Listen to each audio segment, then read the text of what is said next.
Hey everyone, welcome to the MetaVerse episode 62. It's been a while, I guess, since we did one of these.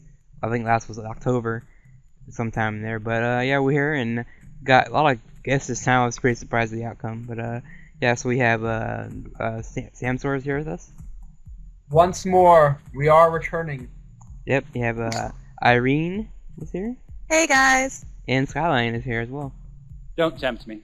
Yeah, so I mean, yeah, again, I wasn't expecting. I was expecting maybe two of us, to be honest. But yeah, so this is gonna be a, I guess, mid-season wrap-up of our kind of the fall season we're in right now. Sort of, we're at a halfway point, kind of, sort of, with most series have episodes 6 or 7 by now, almost close to the end. And most of these shows you can kind of almost predict where everything is gonna go. But I guess to start off, we're gonna go with Comet Lucifer. And Irene, what are your thoughts so far on Comet Lucifer? Are you, still enjoying it, or are you just kind of wanting it to be over now? Well, I would say the show it started off with really high potential. I enjoyed it a lot. I still enjoy it. It's fallen short, and now I'm kind of just expecting to see where it's going to end at. Like, where's it going to go? It has a lot of like dropped off plot points, a lot of weird characters, and then characters who don't do anything. I'm sorry, Sogo is like the most useless and the main character I've ever seen. He hardly does anything in the series, but he's still the main character somehow. I love Felia. She's so cute and such a weird. She started off as a lolly, and now she's no longer a lolly, and she's just as she's really a MacGuffin to help get everybody else to go and do stuff, but she's still an interesting character.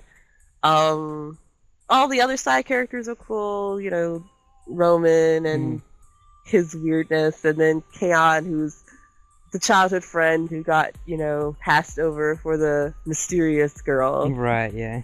But and I even though there's some other Mechador members who would not like them together, I still would like to have Roman and Kaon together, because I just think that they're cute in a weird way. Yeah, Roman, he's an interesting character. It's just, he comes off as this comical character because of what he does in like episode 6 and 7. He's just, he has this mech that he really shouldn't be. I mean, he's not a very good pilot, obviously. And coming off like a military, I'm not really an expert in all that, but you would think they would own him easily because he's a novice. He has no idea what the hell he's doing.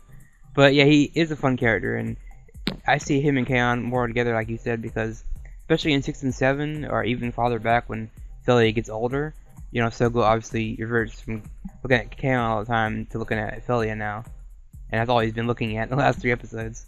So yeah, I see more Shogo ex Felia, because they're gonna probably go for the whole she has to leave, so he's gonna be heartbroken at the end type of scenario, or they're gonna go for something completely different where maybe she doesn't go away and they live together. I don't know. My idea is probably that she's going. If this goes like the way that most shows go, she's gonna like try to sacrifice her life, or Right. there's a potential she's gonna die or disappear or something. But then she'll show up alive or somehow, Right. and then they'll be happy, happy ever after, blah blah blah, and Roman will do something in between that time that will save Kaon's life and prove himself to her or something like that. Some selfless act that he'll do, and then she's like, "Oh, I guess you were the prince I was looking for all along," which actually to me was like a big clue. When she said, "I was just waiting for my prince to come," and I was like, first of all, big Disney princess line. Yeah, but, this show, yeah. I was gonna say this show is very, very Disney-ish in certain ways. Yeah, it does have the and then tropes like like that. second of all, so. If you really think about it, Roman is the closest thing to a prince that their kingdom or little town has. Yeah. So it's like, yeah, you just lined yourself up for that. Right, yeah. So, yeah, that's how I basically see it going too. Right, and then with episode, I think 7 was the last one. Felia kind of, I guess, picks up Mora, who we think is supposedly dead. They said that he died, but I'm not sure. And she starts glowing. So I'm like, is she gonna be switch personalities here? Is she gonna reveal what she really is? Is she gonna be like the destroyer or the protector of the world? I'm still interested in that little plot, but yeah, I mean, that's kind of Lucifer. I mean, anyone else got any thoughts? I know, everyone didn't sign up for this show, but I think Skyline had something to say, or. Yeah, it was one of those shows that when we were putting together the fall catalog, during the dying days of the summer season, it was one of the things, hey, this is one of my shows, isn't it? Right. This has all the earmarks of one of my shows. And I thought, I'm gonna cover this one. I'm really gonna cover this one. And this is one of those cases where I go, whew, bullet dodge, baby. Well, yeah, that's true. And I don't know anything else to say about Lucifer besides that, but I guess we're gonna jump ahead to get this out of the way. Might as well. Heavy Object. Irene, what are your thoughts on this one? Yeah, I know. That's why I'm getting it out of the way. Don't worry. Careful, that's my trigger word.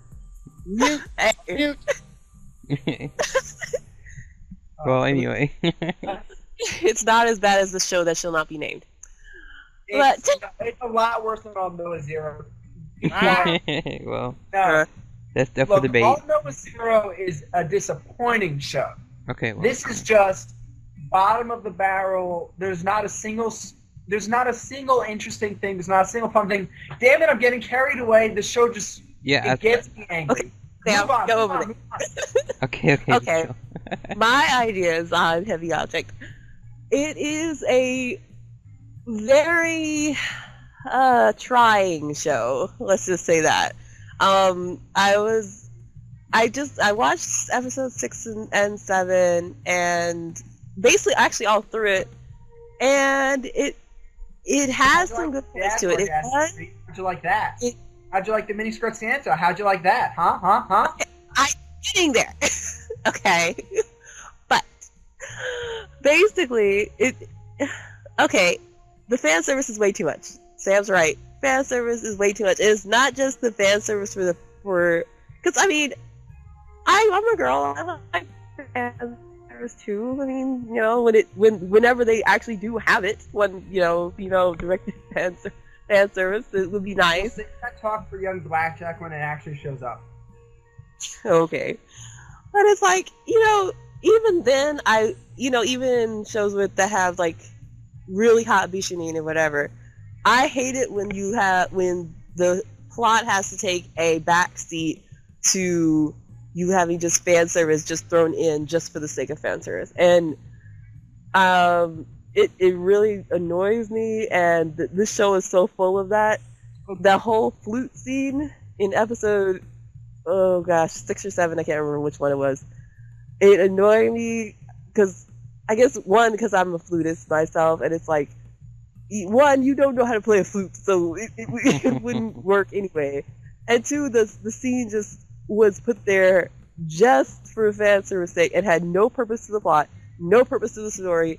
It was just there, and it took away from what could have been interesting parts of the story. Where? And then the plot that does is pretty simple. And actually, I think if they got rid of all the the female characters that have no point, like pretty much almost all of them, I would enjoy it more. I would enjoy just watching Javier and Quinn just going around and stopping heavy objects from destroying the planet or whatever they have to do, and they go and do that every week, in different locations with different colored uniforms on every other time. Right. Yeah. I mean, they're weirder and weirder looking. I was like, what are those things sticking up for your arm? Yeah, they are an annoyance to look at. Yeah. But I mean, the princess is useless. G-cup Santa girl has no point other than to be G-cup Santa girl. Even Miss Capistrano Captain. Relatio. Even worse. I mean, basically, there are other captains there are plenty of other female captains who do way better job than she has ever done.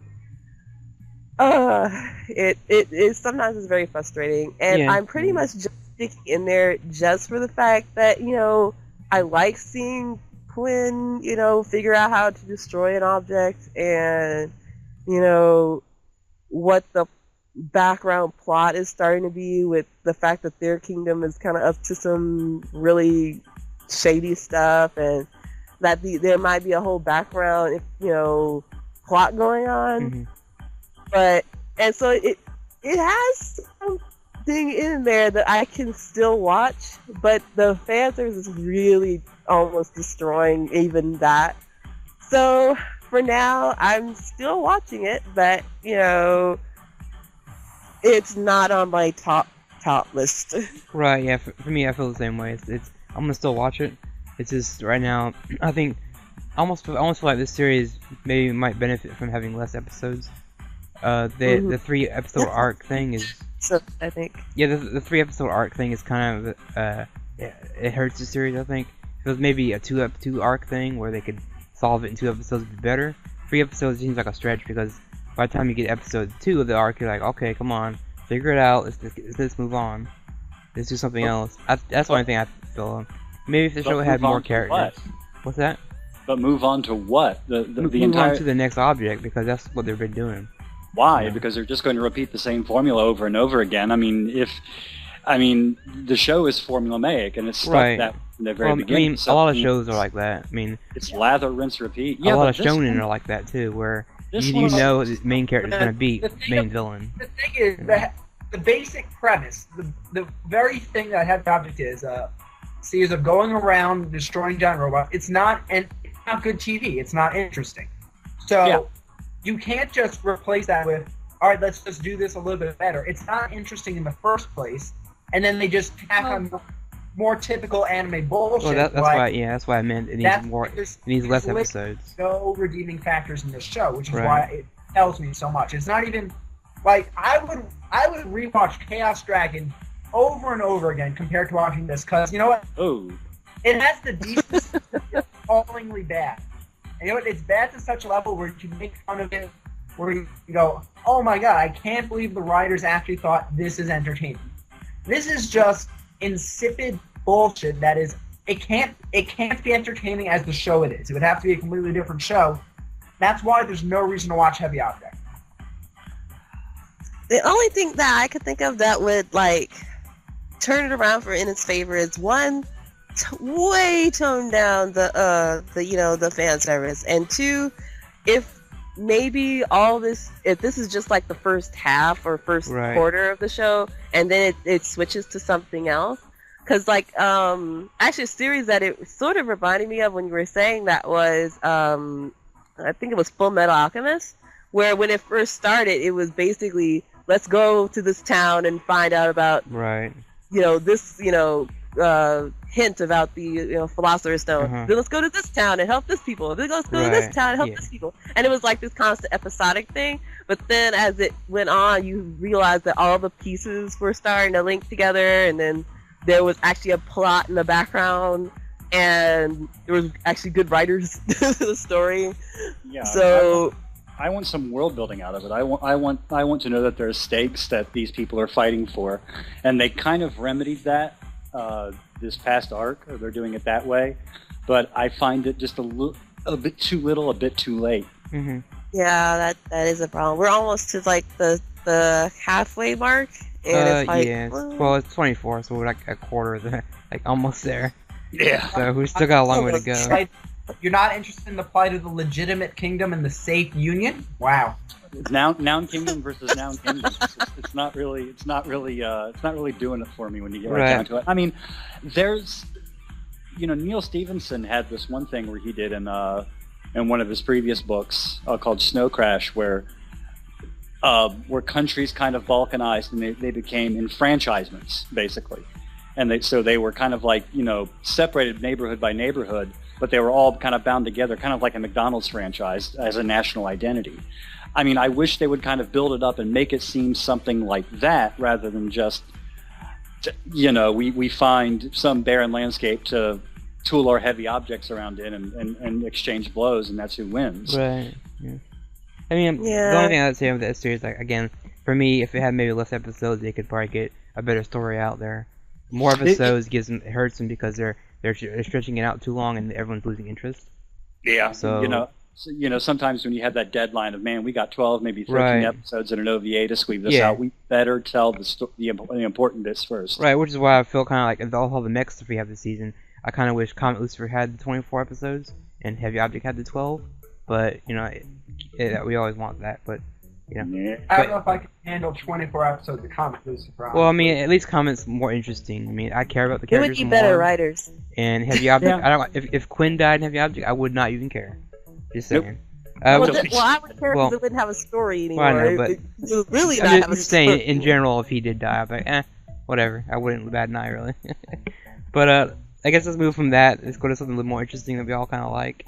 Gundam Iron Blood Orphans. I'm gonna go with Skyline because I know you don't really watch Gundam. I know you tried Reconquista, but Yeah. yeah. So I'm interested in hearing your thoughts on this. Yeah, I mean, even though I've been an anime fan for going on 30 years, I've never really been all that interested in mech shows when you get right down to it. I mean, I've watched them just out of passing interest in different things. And when I was a little kid, I kind of cut my eye teeth on the Robotech stuff when it came out. So, but that was about it. And none of it really ever interested me. Wait, quick introduction. Grand Cross, Mospita, Macross, or what's it? Southern Cross. Which is your favorite? Oh, Muspedia. Really interesting. Yeah. I've gone back to Robotech, but honestly, I'm a Cross guy through and through. I like Muspedia, the original version, which I've seen, and I like that particular chapter of the Robotech cycle, just because it felt a little bit more like they had stakes. You got to know the characters just a little bit better. Plus, a motorcycle that turns into a powered armor around you. That's pretty awesome. great. That's Bubblegum Crisis level mech suits, which is pretty exactly. awesome.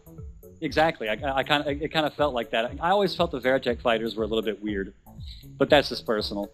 But I think we lost Irene and Fosh with this conversation. No, I'm Oh no, I'm here. Well, I've never been a Robotech person. yeah, with that's where I got with Gundam, kinda. with Gundam, it has that very gritty, hard sci-fi, realistic sort of approach that I kind of crave for in things like that. There's it kind of reminds me of Firefly. It kind of reminds me of some of the better aspects of the lived-in universe of Star Wars. They've taken great pains in its set design, in the character motivations to make it feel like there's stakes right from the very beginning, and they didn't overburden it with exposition from the very beginning. You're picking things up as you go along as they become important to the plot. And that's from the strength of I think Mari Okada. She knows how to compose a series from start to finish. So with that in mind, the surprise topic I discussed earlier, if anyone's familiar with her writing and the show she's done, do you see any of her weaknesses or any Okada-isms kind of creeping in?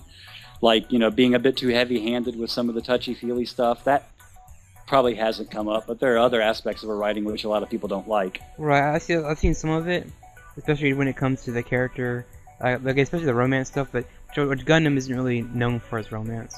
I'll put that out there right now. But they do have some here and there. But as far as Okada's work, I mean, she did that I can't think of the show about the mermaids. She did that one, and romance in that was kind of weak. Even though some characters are like, oh, why is he acting this way? I think somehow some characters react. I think that's where her downfall is, in my opinion, anyway.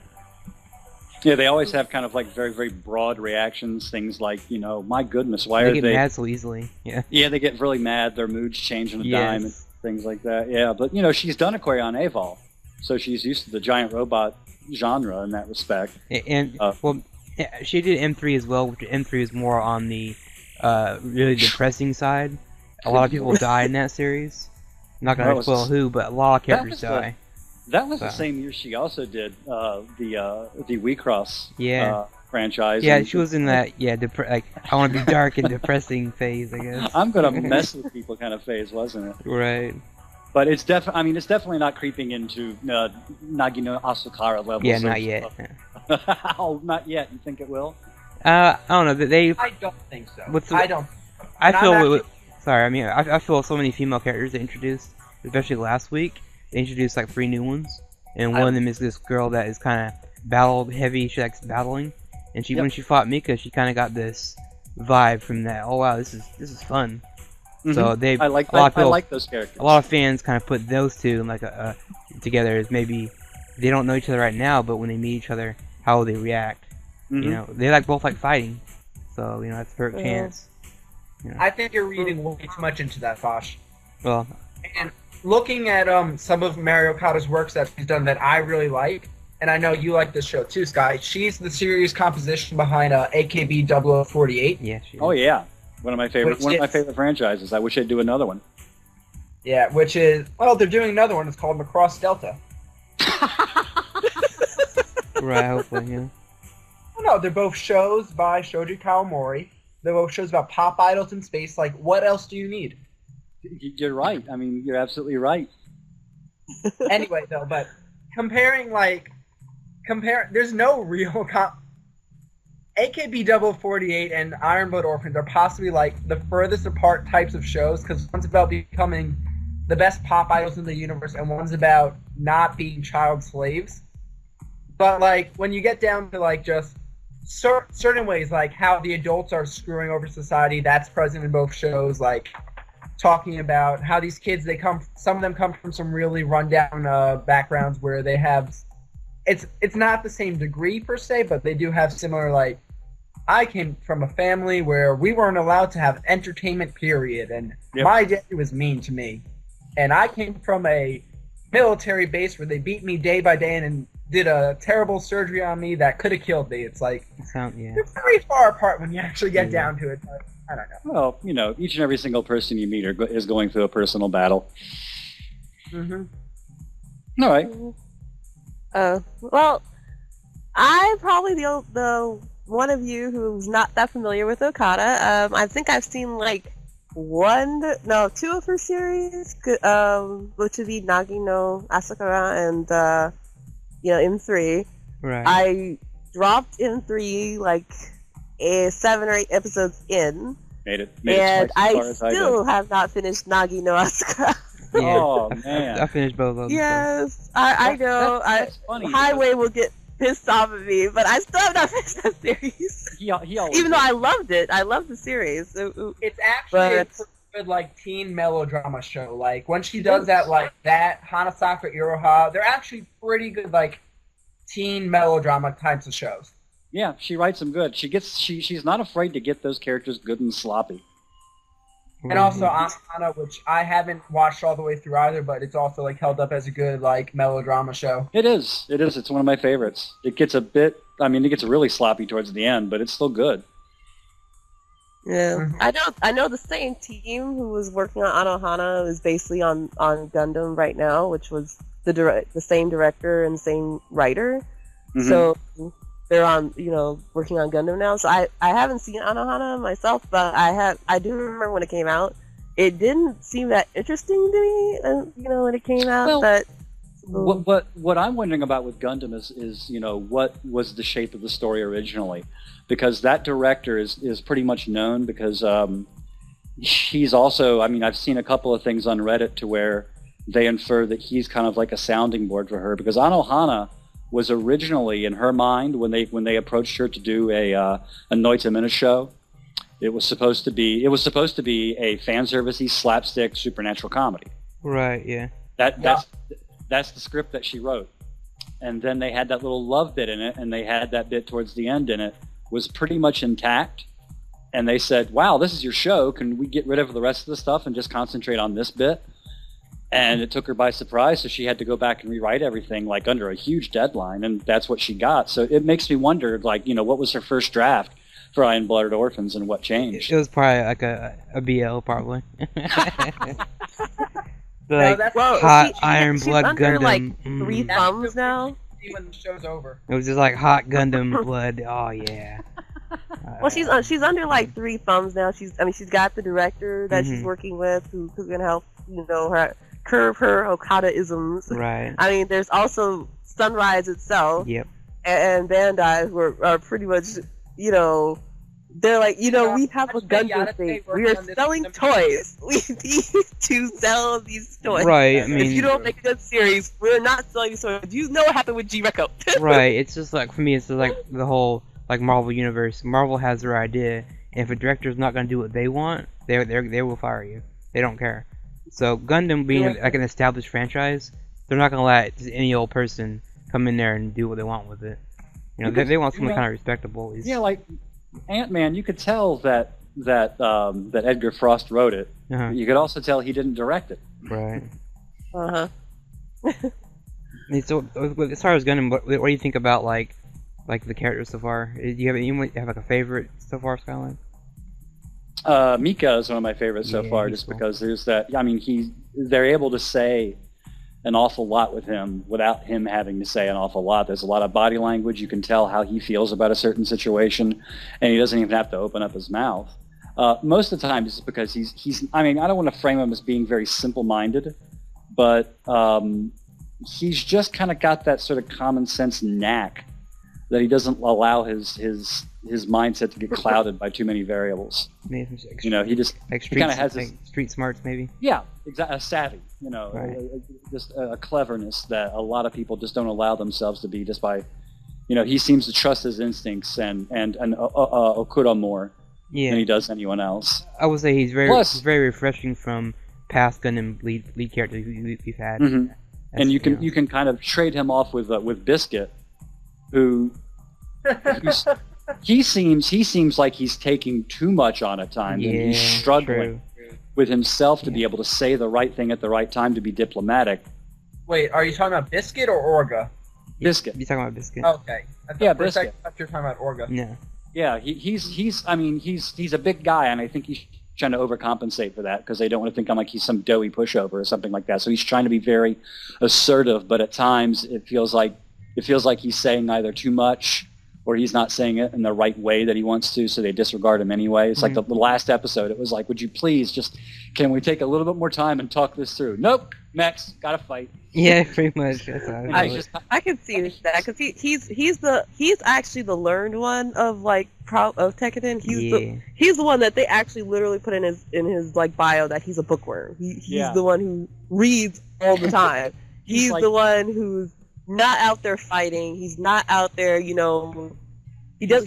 I don't even know if he got the surgery compared to the others, because we've never seen him with the Jack thing, even though we've seen pretty much everybody else. So I don't know if he's ever had that. Right. And so it kind of always puts him slightly as an outsider compared to everybody else. I'm always thinking the fact that he has a family, the fact that he has a home, the fact that this is kind of a job to him, the fact that he's intelligent and that he's learned, you know, and he's always slightly on the side, but he's still one of the team, and so he tries to do this sort of balance between the two. And like you said, Sky, about him being able to talk to everybody, so he's the sort of person who knows how to read people pretty well, and so he knows now more about Orga and Mika's relationship, so he tries to work around that. He knows what type of person Eugene is, so he tries to be a buffer between Eugene and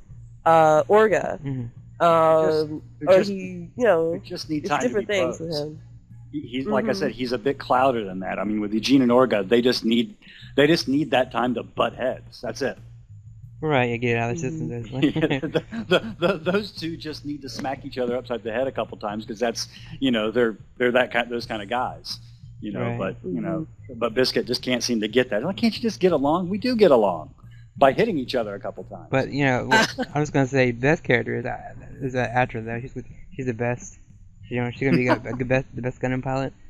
I'm just joking. Well, Samsung, we haven't heard from you. Like, who's your favorite, and like, what do you think so far? What we've seen of Gundam? Well, I mean, I've spent a long time in basically every Mechanorn so far, talking about how I love all the character writing. Yep. And it's the same thing I said in the most recent Mechanorn, where I think one of the defining features of this character writing is the main characters have sorts of complexes. Kudelia has like a martyr complex where she feels she has to be the hero for Mars, even though, as Mika is more than happy to point out, some Martian people didn't really ask for her to be their hero. Yeah. Orga has his whole complex towards Mika, where it's like, it's not really inferiority, but at the same time, like, he isn't. If Orga isn't doing enough for Mika, then he feels, what am I doing anything at all? Like, he feels pressured by Mika, and that's driving him towards a place that could end up being very dangerous. Because I love how they're portraying like the relationship as this is very likely to bite them both in the ass, because it's not healthy how they rely on each other to the point where Mika leaves all his decisions to Orga, and Orga is pressured by Mika into making risky decisions. It's eventually going to cause them major hurdles, possibly around the mid-season point. Who knows? Right. I mean, that's my speculation going into this one, that Gundam loves doing the whole two best friends against each other. One gets put on the good side, one gets put on the bad side, depending on how you look at it. And I still see that happening somewhere down the line with Orga and Mika kind of getting into it, but again, we don't know. It's just speculation. But well, getting into it might be difficult just because Orga doesn't have his own mech yet. Yeah, he doesn't. Yeah, right, exactly. Mm-hmm. Yeah, and I would even go as far as maybe the villains. I like the villains too. They're interesting to watch. Even though Galio and the other guy, I believe they haven't really established any villain yet in this series.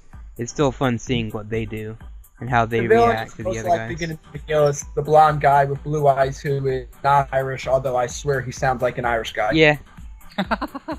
Yeah. But and like I guess the animation. I mean, this is as far as like compared. I guess like I have to compare it to Recon, obviously. But this one compared to that is like 10 times better. I would say probably more than that.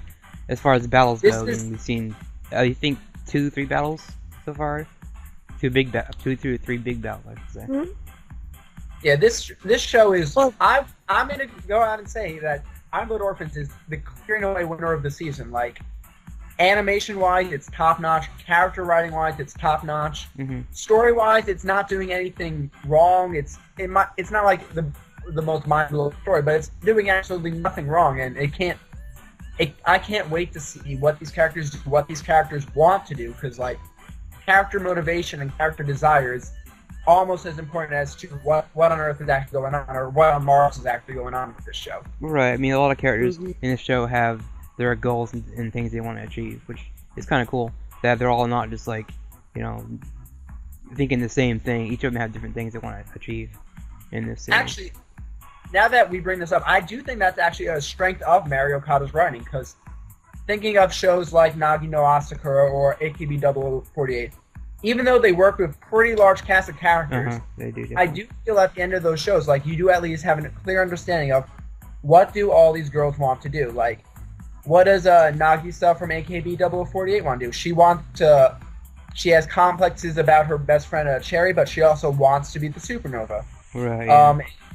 Sakura, like, everyone at least you can more or less understand why does this character love that character. Like, I would say a strength of Mario Okada is clearly putting out, like, what do all these characters want and why do all these characters want that thing. Mm-hmm. Right. I like that also well, I don't know if it's her, because there's other writers in here as well, but like the fact that she's also giving time to other, members of Tekiden, and it's not just, the main circle, I guess call them the leadership circle. It's not just them, but it's also, the younger ones that we're actually starting to get some information on too. Is his name Tamaki? I think it's Tamaki, who's like the blondish, brownish one, who's like the leader of the younger kids. Right. And you kind of get a sense of that he wants to help too, and he's trying to be, this leader, just like, his big brothers, I guess you could say, who are actually of the leadership circle. He's like, notice me, senpai. Notice me. Mm-hmm. So, yeah, there's him, and just last episode we had this weird. It was very weird at first. I had actually with the scene with Yamaki. What's his name? Yamaki or Yamaki? Yeah, I think it's Yamaki. Who's basically, one of the tech maintenance guys. Uh-huh.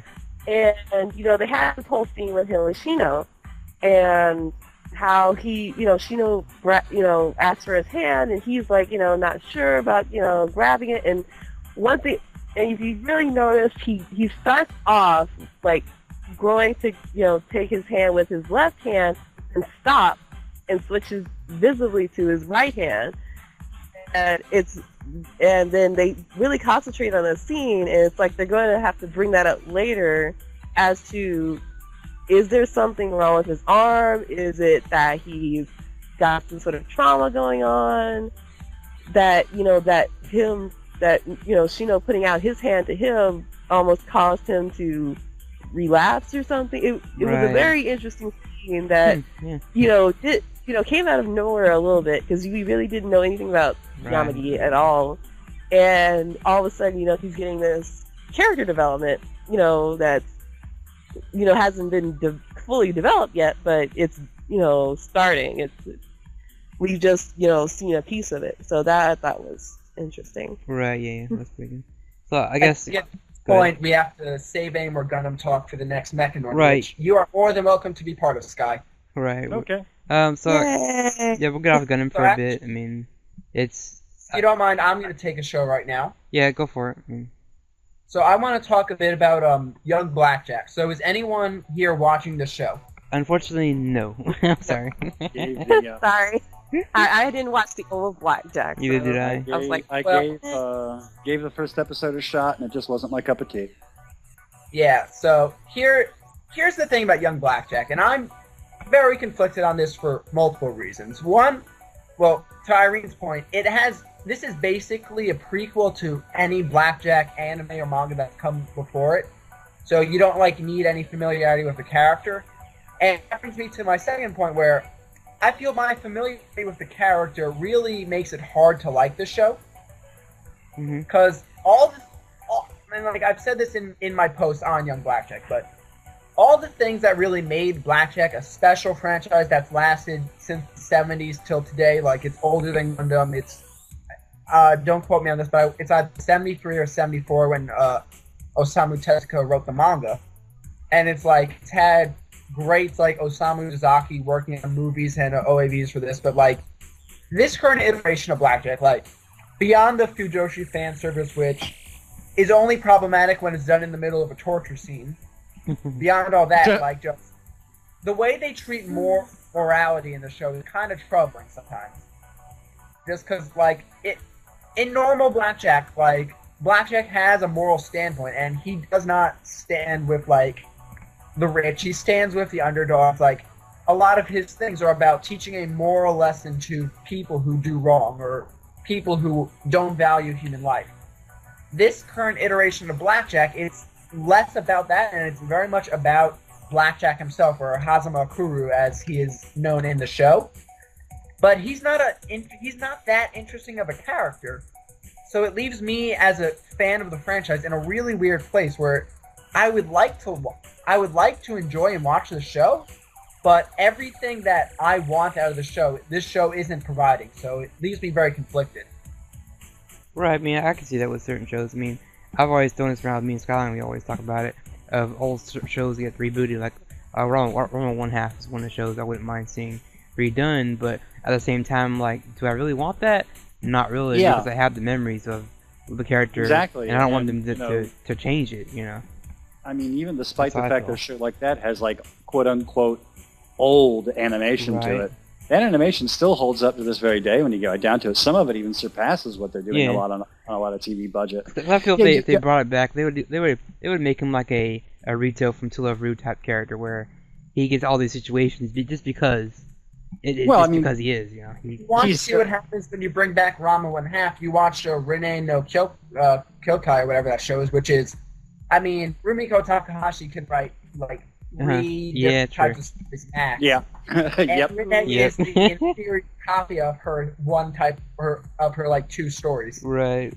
I mean, if they have to, if they absolutely have to bring back Rumiko Takahashi, back during the 90s, there was when a lot of her series were being done by Viz Media for manga. Yep.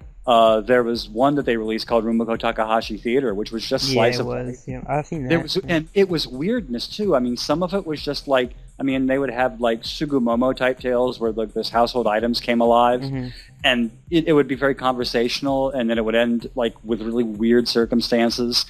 They could bring back Mermaid's Kiss, which was, I don't think they do enough supernatural horror very well these days, and it was very well done. Right.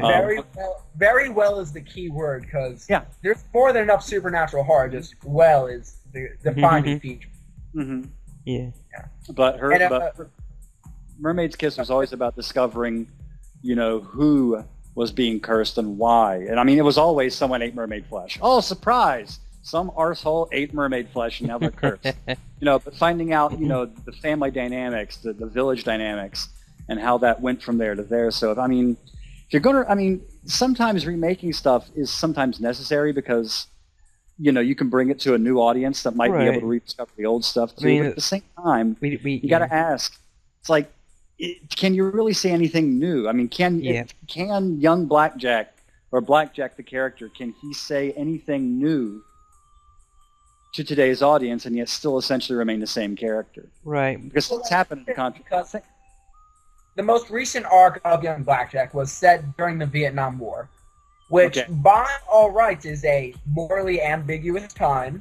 It's a fascinating historical time where there was major conflicts going on. Like, it's the first war that was televised.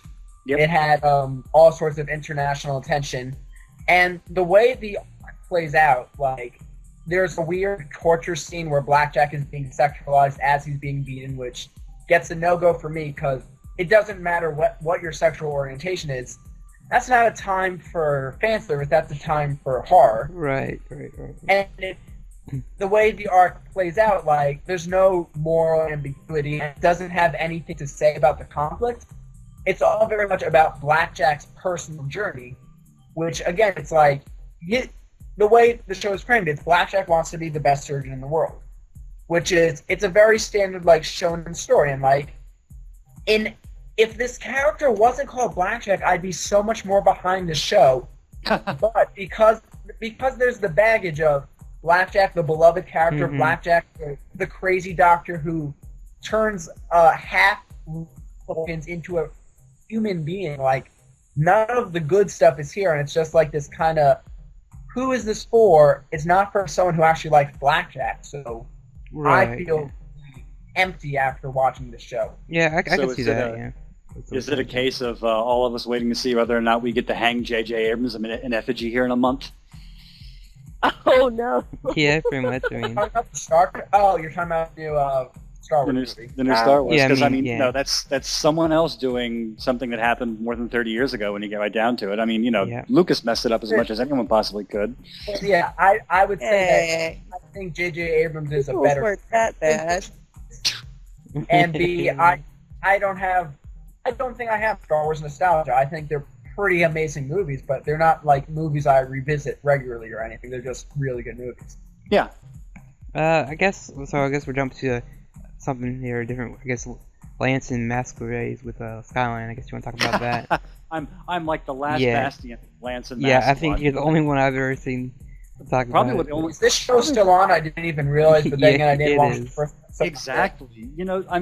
I watch it for one specific purpose, and that is because it's textbook wrong. It's like, how do you make something so aimless, so gutless, so without any sort of angle of approach? I can't. There's no way I can tell you what the show is about. Now, there's a lot of types of story elements that you can use to tell a story. I mean, it could be a character study. You could be finding out about them and the world around them. You're not really. I mean, it's so piecemeal. It could be a fan service vehicle. It's not. It could be a hero story. It's kind of wishy-washy on that when you get right down to it. That's the whole reason why I'm sticking with it for right now, is just simply because it's like, wow, this is how you don't do something. This is how you bring something to fruition that I think someone just stopped caring about it at some given point. It reminds me of the way you described it like that. It reminds me of Guilty Crown. It was like that. It was started off as this amazing project idea, but somewhere down the line, they stopped caring. Fourth episode. They're just like, you know what, screw it. We're just gonna do whatever the hell we want. And just fizzled right out. With Lance, I really tried to watch it. I mean, I got to like episode 5 or 6, but it just, I think the major thing that threw me off was the animation. There's bits of animation that just make no sense whatsoever. That rarely, if ever, bugs me. As long as a good story is there, I can put up with some pretty bad animation. Yeah, or some but animation. Even the characters were kind of like, oh, I wish she would just die. Like the main girl. But, I just hated her so much. like with Guilty Crown, I mean, that was gorgeous to look at. Right. It was True. It was terrible to watch. Right. So, I mean, it was more like comical watching for that one, but yeah. Yeah. And the show that shall remain nameless, of course, that was absolutely beautiful to watch. right, it was. But still, a chore to be able to listen to. Right. Yeah. So, yeah. I mean, that's really all I have to say about Lance and Mask. It is a prime example of just what not to do. I would say it tried. It gets a gold star for trying. I mean, they tried something different to bring the whole, let's mix a little bit of fantasy and modern together, a little bit White Knight and Shining Armor thing, but even that didn't really work. But Nope. yeah, Everything fizzles. let's jump to something a little bit better. I mean, far better. I would say easily in my top, probably number one, number two this whole year right now. One Punch Man. Sam, sorry, what do you think of this show? I mean, I love it so much. All right. Well, I think One Punch Man it's a pretty sweet show in most respects. Mm-hmm. Like, I know that, for instance, if anyone here is like you've been reading those ANN editorials they've been doing, they had one of their like animation fanatics talk about like, why does this show look so good, especially because it doesn't have that high of a budget. And definitely, like, it's pure talent working on this show. Like, the people working on this show know how to animate the hell out of everything the show does. It's got Jam Project doing the opening, which gets like A+ in my book. It's animation-wise, this show is beyond reproach, and like writing-wise, I really like this show just because Saitama's the only person he both is the only person who's a superhero, and he's the only person who isn't a superhero in this entire world. Yes. I think that's what I like about him so much. He's like a low-rank hero, but the most powerful one in this universe. I mean, what's really great, it's like, he'll have lines where he's like, come on, that's what heroes do. Heroes save people. If we don't do it, who will? And everyone's like, what? He's not a selfish asshole? What have we been working with for all these years? Until you meet Genius, and he's just like, oh god, this guy's bothering me, how do I... Yeah, but then at the same time, he's like, come on, shorten your backstory to 20 words less. So it's like, I'm not gonna say like self-aware, but like the show's writing is self-aware. Saitama himself isn't self-aware, because like you will hopefully never hear Saitama saying like, I know, can you believe that hero shows are like this? Ha ha ha, guys. Right, yeah, I don't think he's gonna dip. Yeah, I don't think he's gonna dip into that Deadpool territory where he's breaking the fourth wall every 10 minutes. Yeah, but it's like the show's writers are basically putting this guy who like he's a completely sincere hero who doesn't belong in a world of sincere heroes. It's like on one level he's the most sincere guy, and on another level he's like the most out of place guy, which is like it becomes comedic gold when everyone's like, okay, we're taking the hero exam, and it's like, oh man, I don't want to miss the special sale. Wait, that's a joke from a different episode. Damn it. Right, yeah, it's very, for me, it's like very Gintama-like for me, where there's moments where it's serious, and it jumps to like something random, absurd, in like a matter of minutes. Especially with the main character, the way the way they draw his expressions. Yeah, they go from this like crappy hand-drawn thing to like super detailed when he gets ready to fight. I mean, I like when they do that, where even when he's fighting, he has that derpy little face where he's just like, while he's fighting a monster, like you said, thinking about a sale on groceries he can buy while he's fighting this big monster, not really caring about the monster itself, but more worried about, am I gonna finish this up in time and get back to the grocery store to buy that food sale, whatever. I think this Saitama is the only character they ever draw derpy style. Exactly, yeah. It's just like, it makes him like he doesn't belong in this world, but at the same time, like he's the hero they need, not the hero they deserve. Pretty much, yeah. I mean, and like I said, animation-wise is great, soundtrack-wise is great, voice actors are all fun. Just the whole show, I don't know, it just seems like they put a lot of fun in this show. They're not gonna make it super serious. They're gonna have fun with it and do what they want, and that kind of shows that Madhouse was probably the best choice for this show. Yeah. So I guess that's for One Punch Man. It jumped to something a little different. I mean, yeah, I guess it is a very different showman sample. Skyline, what do you think of this one? It's a bit of a dud. Really get right down to it. Yeah, I'm sad too. After 7 episodes, they probably had about 2 in the can, which have been better than average, and most of them have fallen below average. In a directorial chair, it doesn't seem like they are able to pace it very well. I don't exactly know what their end game is. I think they're trying to maybe aim for an anime original ending to where it can kind of give some sort of resolution about which girl they're going to pick. But to me, it's one of those pure harem shows to where, what the OTP is doesn't matter. Right, because yeah. it's just a catalyst. It's just a way to explore the characterizations and to make the jokes work. Yeah. And it seems that they're trying to aim for that OTP ending. Mm-hmm. And everything that made the manga really tight. The manga is. I read it over again, and I was thinking, why did I like this in the first place? And I was reading it, and I thought, and there were several times when I saw the gags coming around, and I thought they're very abstract. They're not realistic. There's just a way that the pacing of the panel goes that it's very much an abstraction. Yeah, I was gonna say that the anime, they make a joke and they kind of draw it out too long. Like the joke is just too long. Like the example where they're girls who never, basically no one knows the show is about a guy who gets kidnapped and they bring him to an all-girls school, and all this girls school, no one's been outside before. They don't know the outside world. They don't know what a cell phone is.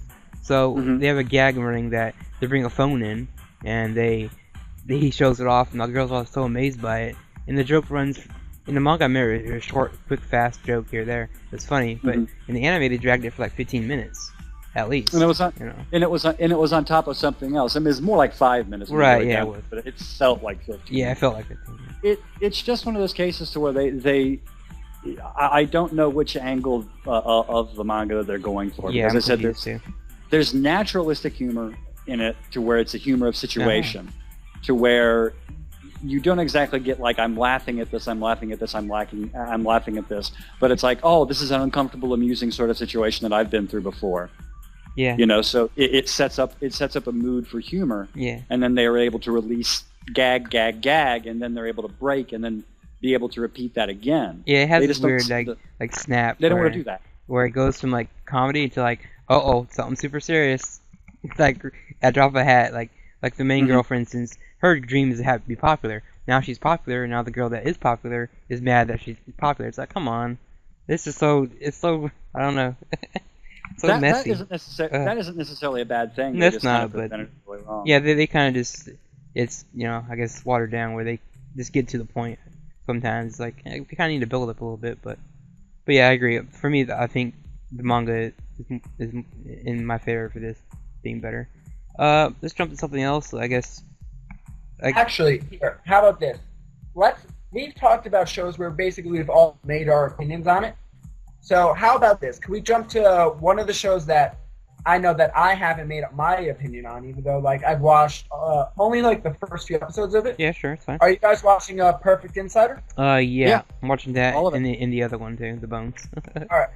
Well, I really don't think there's any similarity between Perfect Insider and Bones. They both have the mystery vibe. That's why I watch both of them back to back. But anyway, that's a different thing. Anyway, so like I've only seen like the first episode of the Perfect Insider. And you need to see more. So like, I'm already number one. Why should I keep up with this show? Like, what's special or good about the show? Because I'm honestly curious. Like, is this show something worth like going back to, or is it just like a monogatari, like not as good as the actual thing? I would. Go ahead, Scott. I think you like this one. Yeah, don't obsess over the mystery. Right. Yep. It's not about that. It's not about collecting clues. I don't think they care. No. All that much. It is. I mentioned character study. It is one of those pure and simple. But at the same time, they're using that to talk about states of mind. They're talking about states of attitude. About how intelligent people feel isolated. How they isolate themselves. At first, very similar to Rampo Tom. So keep going. Yeah. I mean, that sort of abstraction that you kind of favor in that kind of isolationism that comes from the Erogaro movement is coming alive in this show, but it's doing it in a much more literal, less artistic fashion. There's just that very, very strong sense of people being cut off because they feel they're either special, no one will understand them, or that no one else has anything to offer, and it's showing how inhuman they are. Right, and then they got the whole, character, the main girl, who we obviously know isn't really. I don't know. I can't spoil it, but she's just very, I guess, also a mental case. So when I study on her, why did she act this way? What did she do, and all this stuff like that. It's very interesting. And it's also it's I think the mysterious phase to it, I think, is everything is artifice. Right. Everything becomes F. It's kind of Lynchian in that matter, and it makes you kind of obsess over what the hell does that mean. It doesn't mean anything. Right. It's meant to distract. It's a MacGuffin. It's meant for you to obsess over, and reveal your style of thinking about how you break something down. Well, my only complaint would be the main girl. I really don't like her at all. She's very unlikable the first 3-4 episodes. She's very naggy, very annoying, but she gets better later on. But those first 3 episodes are kind of hard to get through. It's like, shut up. I knew exactly what they were doing with her from the very beginning. Yeah, I do too. She's just, I was spoiled. sympathetic towards her. I mean, for me, she's kind of a spoiled girl that gets what she wants, and she always gets anything she wants. So I mean, I'm used to that character, but just some of the stuff she does is kind of like, would you just stop? Here she doesn't. She's looking in a hard, cold mirror that's not going to let her get away with her bullshit anymore. Right? Yeah, that's what I meant by she does change a little bit later on. This is the first 3 episodes. I found it very hard to like her character. I was just shut up sometimes. In the most recent episode, I thought, man, they're going to have her take a cold, hard look at herself in a weird way soon. Right. I mean, she does share. Tonight's episode, they did. She does share similar things with the main girl that she's kind of, they're investigating. She shares a little bit with her too as well. So. Oh yeah. But yeah, I recommend this show. I mean, yeah, I like it. I mean, usually for me, a mystery is very hard to get into. I had the same problem that Scott had. Right. With the fact that I couldn't, get into. It seemed like it was very. What was the word we used? It wasn't presumptuous. Was it presumptuous? Pretentious. That's what we used. That I'm a genius, so therefore I'm this. There's that. Yeah. I have a distaste of super geniuses. Yeah, me too.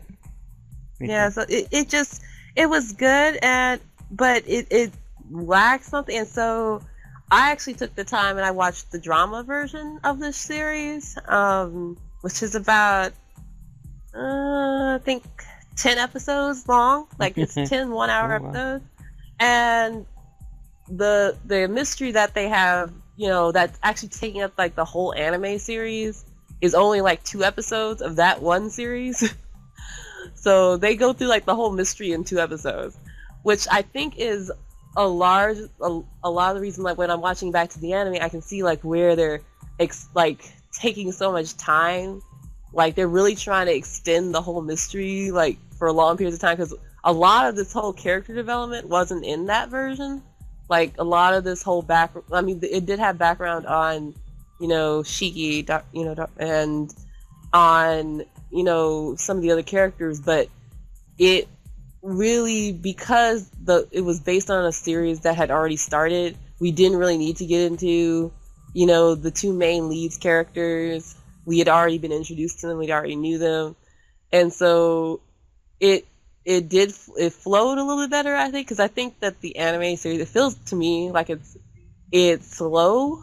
It's very slow and methodical, and it's like, and for somebody who kind of knows what's going to happen, you're like, just get to it already. Yeah. Well, they're obviously taking a different path.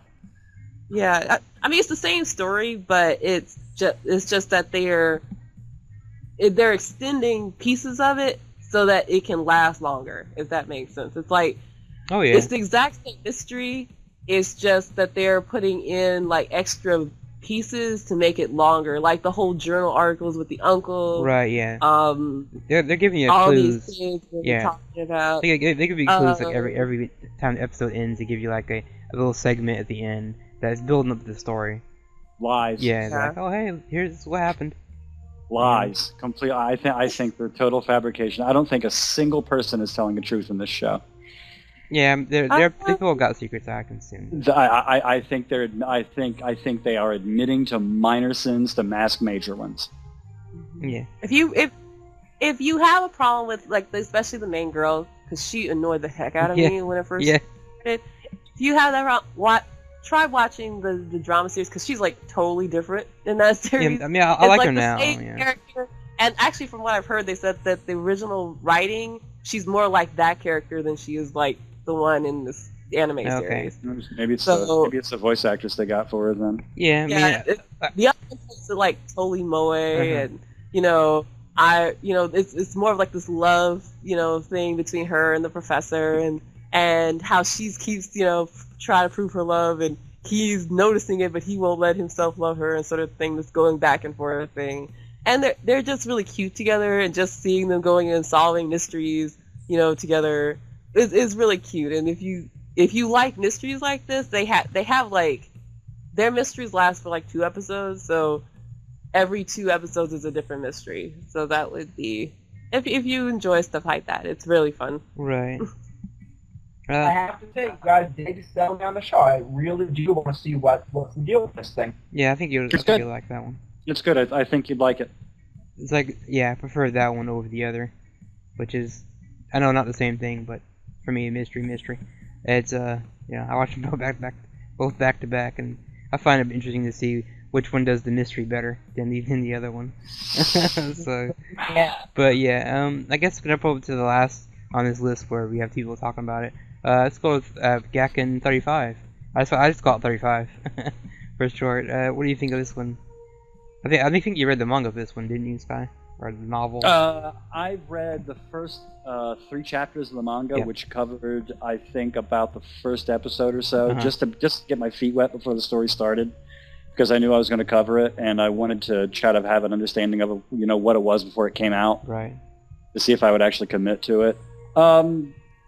In comments, I think Highway basically gave the best statement for the show, and it seems like an outline of a show rather than a show itself. They are blazing through light novel material at a clip of 2 novels, at a rate of a light novel per episode. Oh wow. You cannot Wow. That's get. the antithesis of Rock, which is a light novel of season. I'm sorry, a light novel per every 2 episodes, or something like that. Right. But, otherwise, they're tearing through material. You cannot. I don't think you can do something like that in 45 to 50 minutes when you get right down to it, especially when you're doing something that's supernatural, has a militaristic bent to it, obviously has 2 sides playing each other against themselves with a third part in the middle. It's way too much material to do in too short a period of time. All 3 of the characters that they've explored so far as the quote-unquote the harem goes, they've been very lather, rinse, repeat, very copy-paste, and they have a dark past. They're stuck in a loser's platoon. They have some sort of guy that's an asshole to them. Something like that happens, and it's just all a bit too samey, and it's just not really getting its teeth into material and showing me exactly what makes it worthwhile.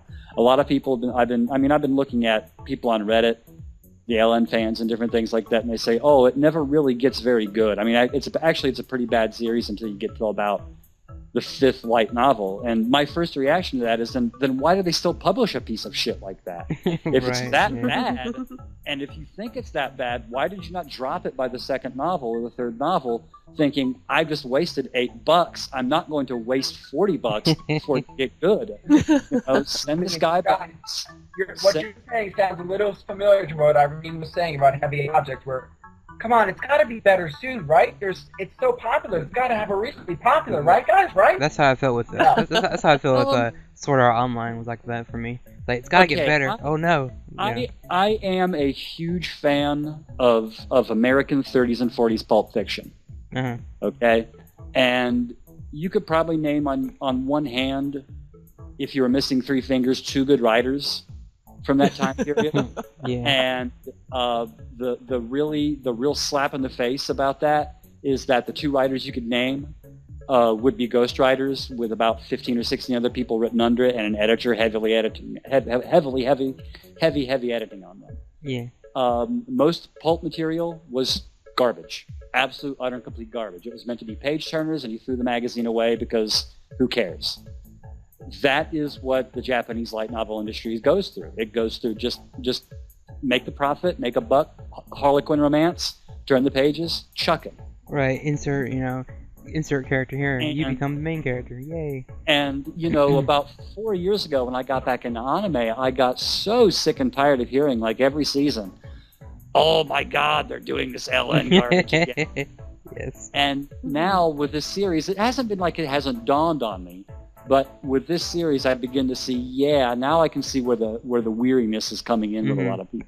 For me, I kind of like the characters so much. I mean, they're a lot of fun to watch when they're interacting. Yeah. But when you get down to like the serious parts where the main guy has to like make a contract with this ghost to become a pseudo armor, that to me was kind of like, okay, it's cool, but you guys are kind of like fishing for, it seems like, I think like my problem with Lance was like 4 shows in one that each of them were trying to compete against each other. 35 has this thing. They have the harem, they have the action, sci-fi, fantasy element, and they have the, like the etchy stuff. It's all like there's no glue to hold it together. No, and it's all like kind of their own thing. Like you could actually take the ghost supernatural part and make a show out of that.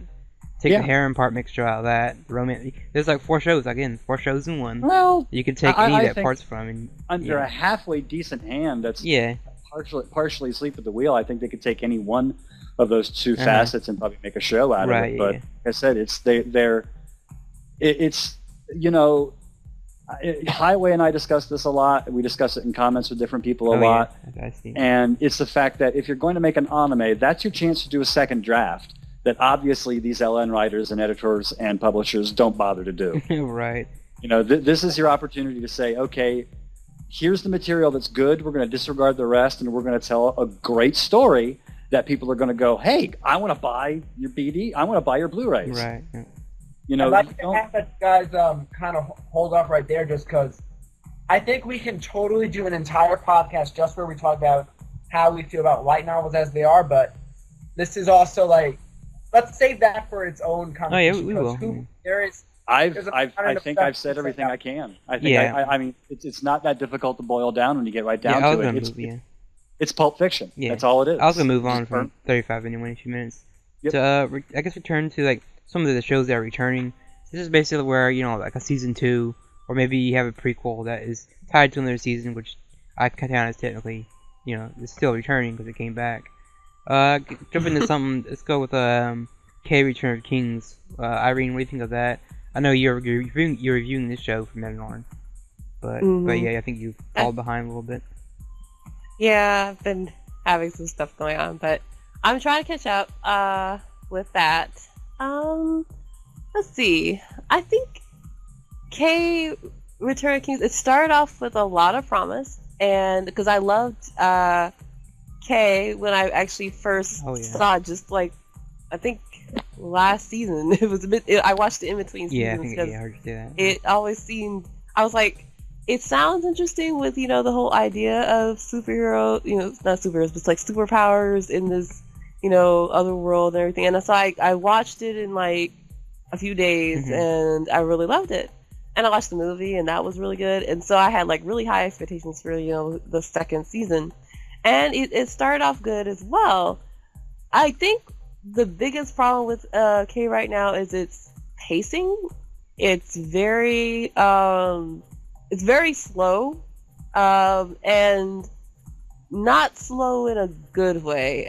It's like it takes a lot of time to do not a lot of things. Yeah, that makes true. sense. It does take a while for the things to get rolling. Because I was in the middle of writing like my article for the next few episodes, and I was like, what really did happen in that episode? I get that. And you're sitting there like, nothing happened, really. I mean, sometime episode 4, nothing happens except they decide to build an alliance. Okay.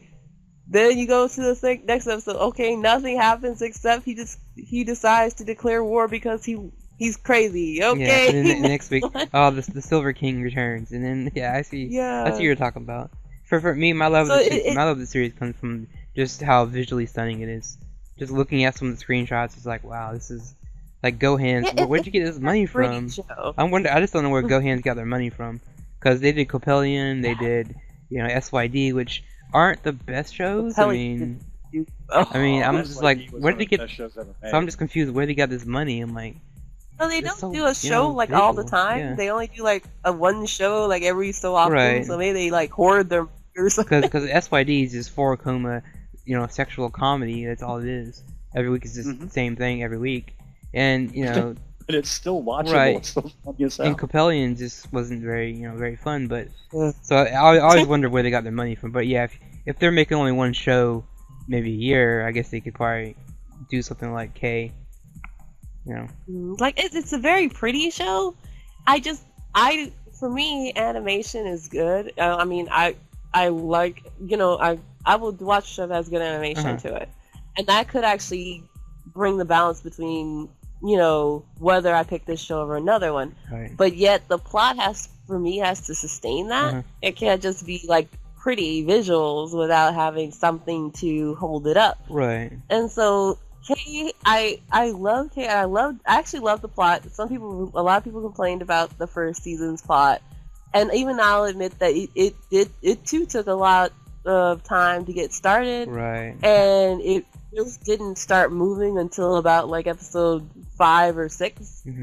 And this is suffering from kind of the same problem in that it's taking a lot of time to get started, and when it finally does get started, it's kind of like, oh, okay, you could do more each episode. You don't have to. You use so much time to show us your visuals and to show us these pretty scenes that we're now moving really slowly, like through the plot. So basically, we haven't really gotten that far into the plot, like a real plot. We have about a paragraph worth of plot right now. Right, yes, that's true. I mean, they reveal basically the kings, what they're doing. Yeah, we have the kings who have returned. Yep. Okay, that's good, and we have like all the we have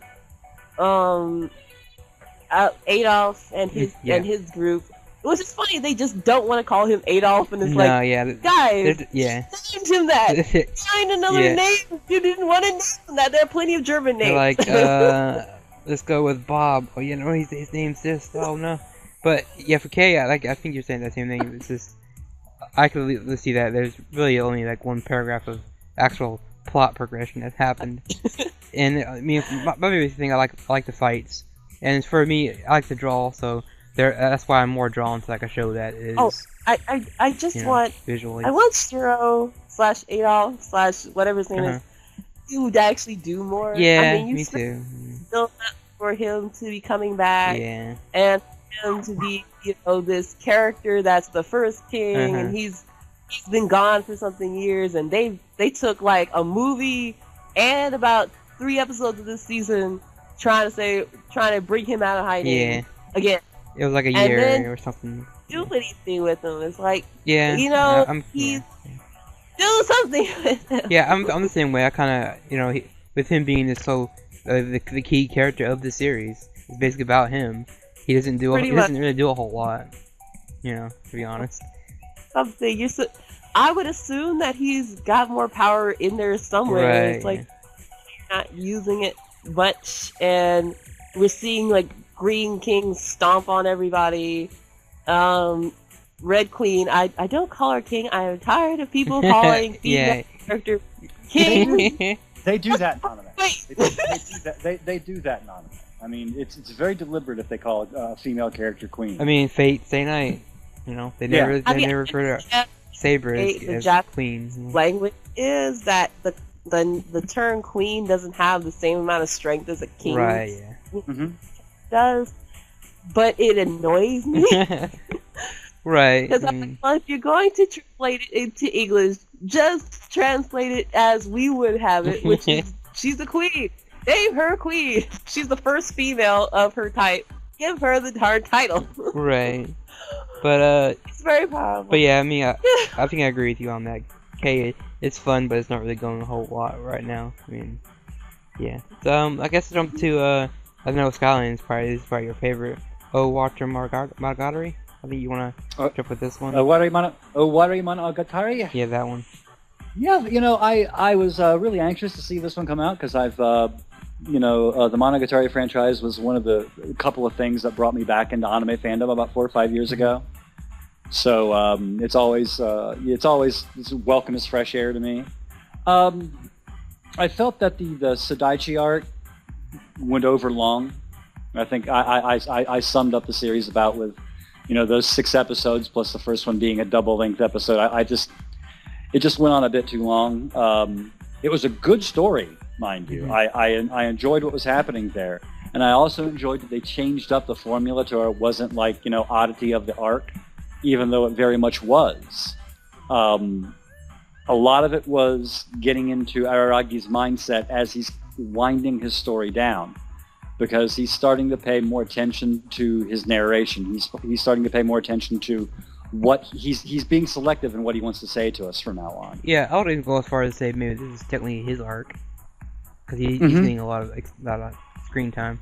Even though in previous arcs he does get more screen time, this feels like it's more personal for him this time around. Yep, and I'm of course sticking to the theory that Ogi is his oddity, but it's working in a different way than the other oddities work for the rest of the cast. There's something in the mix that's making them be more honest, making them be more truthful, and the truth hurts.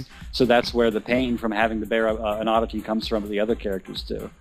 But then again, you could also argue that Maioe was also his own personal oddity, since she's the one that ensnared him first and foremost. Right. But with the 7th episode, it got back to the formula that a lot of people are used to, which was the very, very blame puns, the sexual banter, monkey being monkey, and weird stuff happening. Right. I would say that that episode kind of brought me back to what I loved about Monogatari, just how off the wall it can be. Just like in talking about how they can go serious, drama, and in comedy, especially with Kambaru being that comical character to play off Aragi, is very refreshing. I mean, Ogi, I know Highway has a problem with her. In my kind of 50-50 on her, I like her, but then I don't like her at the same time. I do feel that maybe she does talk too much than compared to the other characters, but that's her role, I guess. I make this joke a lot about Monogatari series, I'm going to make it again. I don't have a favorite character in the show. I have a favorite mood, Nisio Isin. Yeah. I like sexy Nisio Isin is pretty great. When Nisio Isin is being all coy, it's pretty funny. And I think, though, actually, like, the character of Ogi is, like, the most Nisio Isin of all the characters that are parts of Nisio Isin. Like, it's not an authorial, like, input where it's like the author just it's not as like a self-insert character where it's like the author's putting this character in as themselves, but it's like, if I had to pick like any characters that like in my mind are like the closest to Nisio Isin's actual personality, I would honestly say it just might be Ogi, which is like kind of an interesting thing to think about. I wouldn't classify her as an author insert, nor would I classify her as being close to his personality, but it's kind of what happens when he invents a specific personality for a character and then decides that she's going to have his viewpoint. Yeah. Araragi is aware that he's telling the story. She's aware, and at this point, that he might be lying. He might not be telling the exact truth. He might be covering things up. And she's interested in him being honest. That's the impression that I get for him. But she's aware that, it's kind of like, I don't know exactly how to put it when I put it that way, but it's like he's aware that he's at the end of the road telling the story, but she's something different. How about this? Ogi is aware that she is an audience member. Yeah, okay. She wants him to tell like the best story that he can tell. How about that? More or less. I think it's getting away from the point I was thinking, but I'll think about it and I'll put it in my posts. Well, yeah, and with that, and I know they got the arc coming up here with Shinobu, which I know you're excited for, and I've read most of it, what happens with that arc. I mean, I've browsed through it. I mean, I haven't really studied it. I've browsed through it, and it does seem like an interesting arc that they're going back to what Monogatari's been about, for me anyway. I cheated a bit and looked on a synopsis, and I know that she appears, I know that Gain appears, and I know that things are coming up. I know that there's a ball that's going to get rolling, but that's about... And I know that Kambaru will be sticking around for a bit here, which I'm excited for. But yeah, it's gonna be a good mix of characters, I think, and it's gonna be, like I said, it's going back to that old Monogatari Yeah, thing definitely. that a lot of people probably identify the series with. Okay, let's just finish with the last two. We're going to hit on our Aria real fast. Double A, which for me, I'm gonna jump right in this and say that season 1, not that great. I'm just gonna be out there and say that with you. Season 2, a little bit better because they've taken the focus off of Arya being of the best, and the main guy being the super perv who gets his blood power through being sexually excited, and he becomes like Dante. He can do triple shots without. He can be basically a gun master when he gets excited. But this season 2, it took a different approach where it's more about these girls living in the school where they all become these. They're not being assassins, or I guess guns for hire. I guess is what they're trying to be.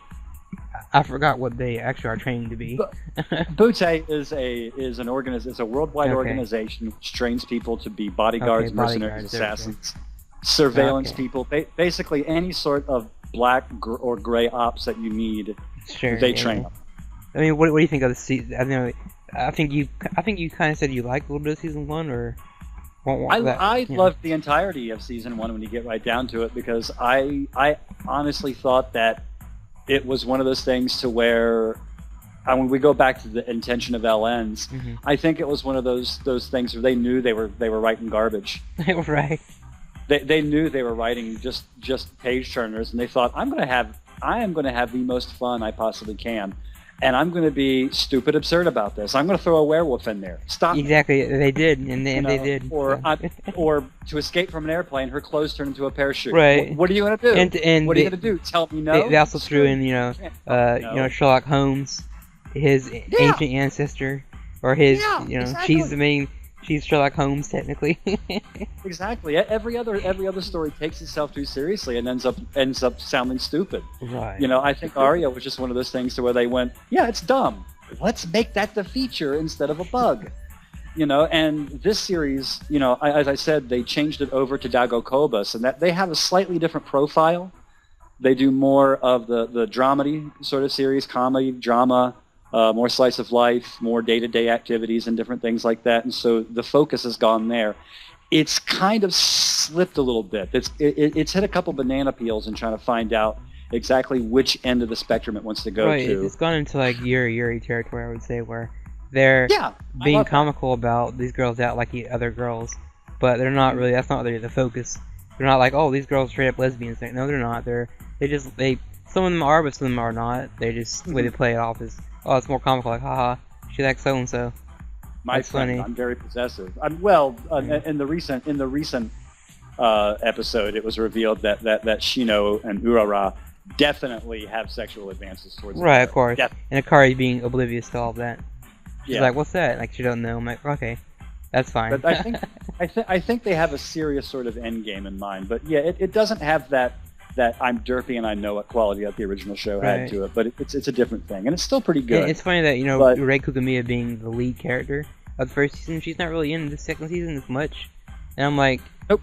Being this, she's a pretty well-known actress, obviously everyone knows that name, but it's weird that she's like one of the top tier actors in the show, and she's not really in the show much. Yeah, which is fine. I mean, a lot of people find her, they like her, but sometimes they don't like her, depending on what kind of role she's in. She's like a lot of her characters from those early days, about 4 or 5 years ago, back when she got the title of Queen of the Tsundere. She operates in those extremes, and this character hasn't really done that all that much. Right. She's more calm. She's aware that she's senpai. Yeah. And she wants to do that. She's not so hot to be able to fill out the Amica contract with somebody. Right. She wants to keep it. She wants to keep it on the up and up. Yeah. And the last show we're going to talk about real fast is it's kind of returning, not really returning, more of like, I guess maybe a spin-off, but still I consider it returning because we're dealing with the same characters. Shingeki Kyojin Shogaku, which is, I call it Chibi Titans, which is, we have all the classic characters from Attack on Titan going to school, and they're all like, super deformed, and the Titans go to school too, but they're not really eating the humans. They're basically eating everyone's lunches, which is, it's a weird concept. I mean, for me, going into that, I was like, did the original author, did he see this and was like, I wonder what the original author thought. Is this, something he would Well- you would want, or is this something that he's like, yeah, go for it. Like, I don't care, do what you want. I mean, What I think happens here is that, Attack on Titan came out, and it was obviously that it was going to be. I mean, it had a lot of pull. oh, it's huge. Yeah. It got a huge audience. It's big. It's big over here in America too, which is very It's big. big over here in America. It got a live action film almost from the moment the original series ended. Right. It did. It had a live action film in production. He's improving and rewriting the manga so he can make it a much better product. All told, so it's a multimedia franchise, Right. Yeah. and it also has, with that, you get a lot of people that they're big time fans of that, but at the same time they're also casual fans of other anime. Right. And so when they take those tropes or they take those characters and put them in a different situation, they can kind of like that. That's where the humor comes from. It's like, oh, these characters are in a different situation right now. We're familiar with these types of Right. shows. And just to note, I noticed some things with the show that if you watch Attack on Titan, there are certain events that happen in that show that are more dramatic and sad. But in this version, they kind of take those same moments and switch them around, make them more comical. Like they overplay the drama. Right, like when Aaron's mom gets eaten in the first episode of the original series, they play it reversed the other way, where Aaron's mom she made lunch for him. The Titan eats his mom's lunch instead of the mom. And he's all freaked out by it. So it's pretty funny how they've done that.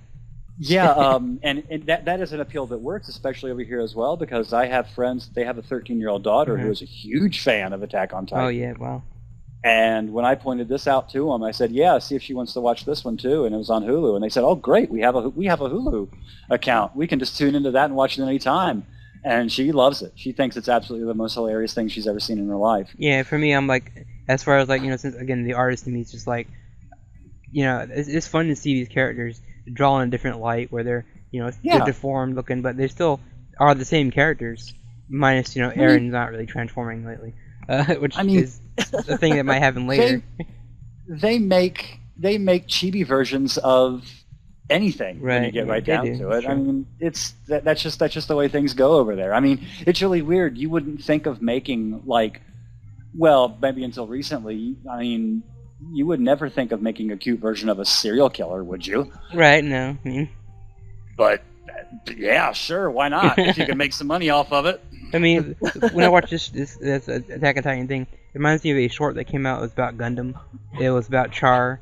And they did the same thing with that series where they deformed every character and made it more comedy, slapstick, which actually worked. Gundam San? Yeah, the Gundam San. That actually worked. That was pretty funny. Quick introduction about Gundam San. I've watched that show twice now. One before I really watched any kind of Gundam, and a second time after I've been cramming Gundam movies down my throat. And if you watch it, I find both watches to be entertaining for very different reasons. Like, the first time you're like, wow, I wonder if this has anything to do with the characters. Then you realize it doesn't really, but it also does completely, and it's like, that kind of makes it less funny and more funny and completely different. Right. I remember one episode of Gundam San where I think he got a new Gundam and he was painting it red, and she was like, why does it gotta be red? Like, that's Char, he has to paint everything red. That makes sense to me. It was funny. I think you would probably have to have been a fan of Attack on Titan to get Chibi Titans. Yeah, you do, yeah. I mean, the question I would ask anyone else is like, this formula seems to kind of work for some shows. I mean, is there a show you want to see this applied to?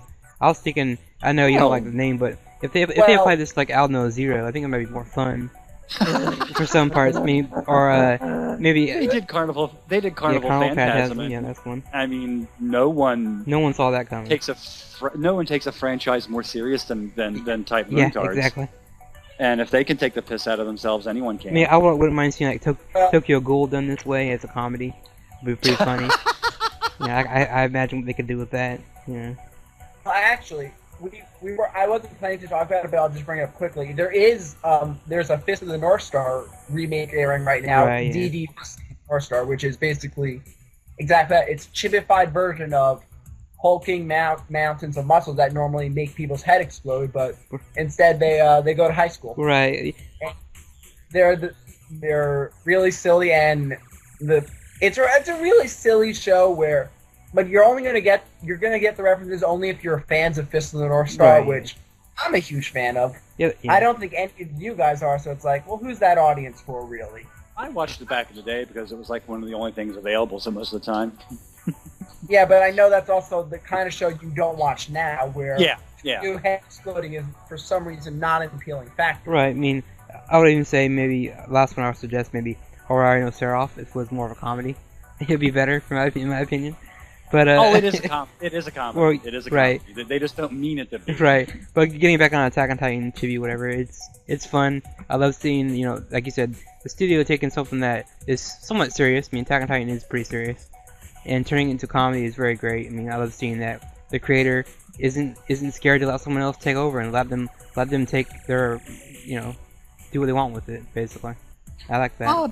I think he probably had I'll pass on this. I don't think you've quite done the comedy right. But I mean, of course, yeah. If they brought him into the office and they had a whole bunch of screenwriters come out and say, then we're going to do this and this and this, and he was laughing his ass off, he's laughing all the way to the bank right now. Right? Yeah. Yeah. Why not? Yeah. I mean, that's how I feel of even video games. Like, why put a game on one console when you put it on all the consoles? Make more money. Mm-hmm. And Attack on Titan is doing that too.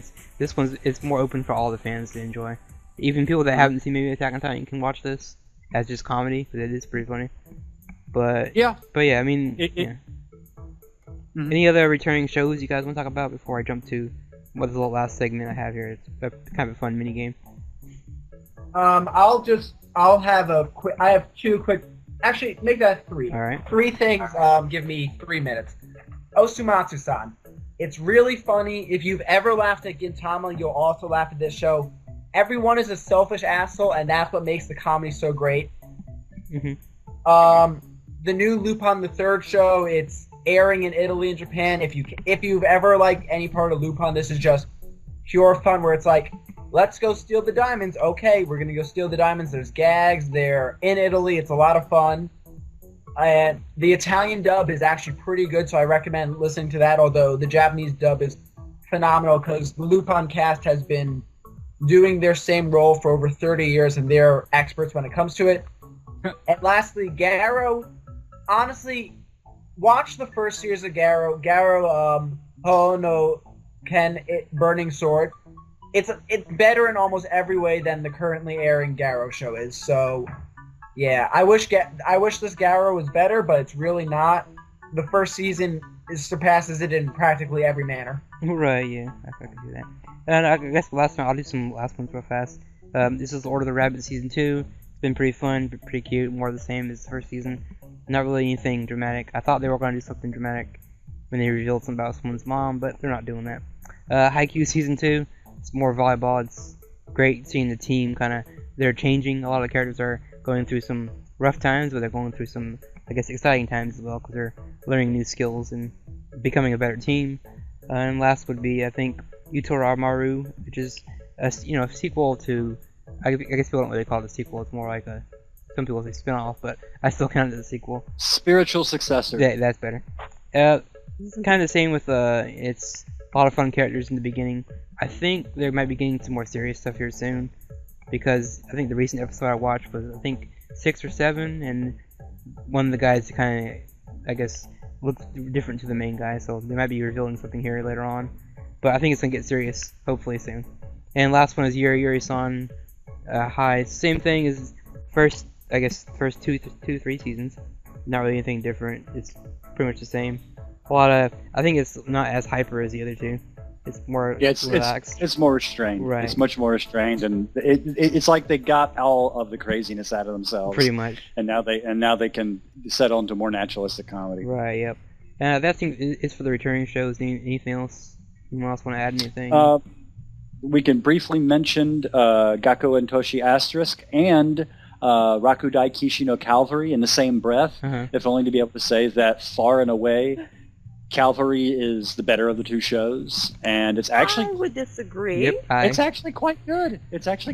I actually like the characters a whole lot better than I like them in Asterisk, but you can't... I'm not watching either. So that's okay, but Irene, take it away. I don't know why, I don't like the characters. I don't like any of the female characters in Calvary. I for some reason the male main character annoys the crap out of me. I don't know why. I think it's his swagger, or it's just the way he carries himself. It annoys me. And many girls I know, including myself, would be put off by that more than we would be charmed. So it really annoys me. And I don't know, Asterix, I like the idea of all these different schools. I like, a lot of the girls are likable. Some are not. So, like, I don't particularly like the most recent girl that they just added to his harem of girls. I think the little sleepy girl, who's got the whole, with all the weapons and everything that her father made. She's kind of cute sometimes, and sometimes she's like, okay, you need to go somewhere else right now. Make Jules is pretty good. I didn't like her at first, but I liked her more as they got more into her character. Yeah. And her background. Main character, he's okay. He's another one of those I'm really powerful characters that got his power sealed for some odd reason, because we can't let the show him be too powerful too fast, or else we have another Krito or coming in and just taking over the show again.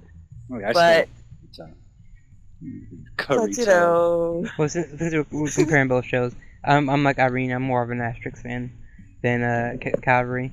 I have issues with Calvary because I don't feel the romance is very believable. I think it's very, very, very forced.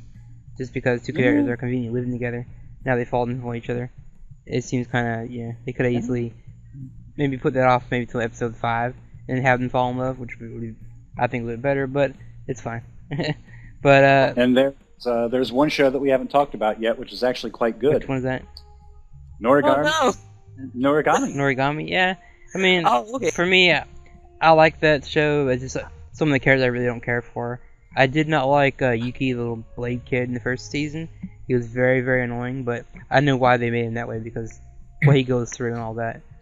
Yeah, he's the abused 13-year-old kid. Of course he's going to be whiny. Right, and he does get better, but yeah, that show, I don't know, I watched it, but it really doesn't do a whole lot for me. I thought the Bishonen arc was probably one of the best arcs I've watched this season. They paced that just beautifully. Everything built up nicely. It had a lot of tension to it. At the end of every episode, I was wanting to see the next one. They did a good job. Right. Yeah. I am surprised they got another season. I think I heard a rumor that the fan outpour was pretty high, so they made another season just because the fans were wanting more, I guess. Because the way first season ended was kind of like, oh, there has to be more, but they weren't planning on doing any more after that. But I guess the fan outpour was like, yeah, I want more. So they made more. And real quick, anyone have... Okay, this is the trick question. Anyone have a favorite girl from Anetore, the short? I don't think I've watched that one. No, that one? Heard of this? Do what? I don't think I've heard I've of never... Don't know what that is. The anime exercise show. Oh, that one? I'm not watching that. I tried. It was stupid. I didn't know it was airing. I did not know this thing existed until you just mentioned it. I would say, Yeah. okay, I've only seen one episode, so the first girl I saw, okay, she's the best one. That's it. I don't know. I like the Chunibyo girl. She had funny names for all the... Yeah, that show, I don't know. It appeals to a very certain crowd. And it's like, you It's obviously like want to 2 watch minutes. hentai, go watch hentai then. It's not even hentai. It's like 2 to 3 minutes of watching girls do exercise Well, I positions. mean, That's it. that's what I mean. It's like, it's for those people that don't want to watch hentai, but they kind of do. Like, I know you're watching this just for certain reasons. It's like, I want to watch that's it, but exactly what I said about Shonen Sample. yeah, I can't watch it and other people around me, but I watch this instead. Actually, that's not what I said about Shonen Sample. That's what I said about Valkyrie. Yeah, Or- well, Valkyrie or- is. Well, the brief talk about Valkyrie was like, I like that it I sticks. couldn't have brought it up. Well, I like that it sticks to what it knows. It knows what it is, and it's not gonna do anything different. Oh, So yeah. it does that very, very well, and it's like, you know what? I don't care what people say. We're gonna do what we want, and we're gonna have a giant girl, a Titan, whatever. We're gonna have a Titan, whatever. Girl transform into a bike? Sure, why not? It's a fun show. It, like you said, it knows exactly what it wants to do, and it's not shy about doing Right, it. Good for them. exactly. Well, wish more shows would take that mindset and just, stick to what they are and not try something different. Go back and rewatch Quasi Stigmata. I'll try. I'm not sure on that one. Okay. Anything else to say before we get to the? I think we covered it. All right. Now this next part is like a kind of a mini game. We're gonna give everyone 3 minutes to talk about trash shows they don't like, or maybe something they have a complaint about a certain show, or maybe something they just kind of wish they would change or alter or whatever. But I guess I'll just leave this one off since I kind of set this one up. But I'm not sure if I'm gonna be able to go 3 minutes, maybe even shorter than that. But basically, we're just gonna describe shows in like three or 2 words less, whatever you can get this out of the way. So I'll start with mine, and going right now. Comet Lucifer, I think needs more episodes.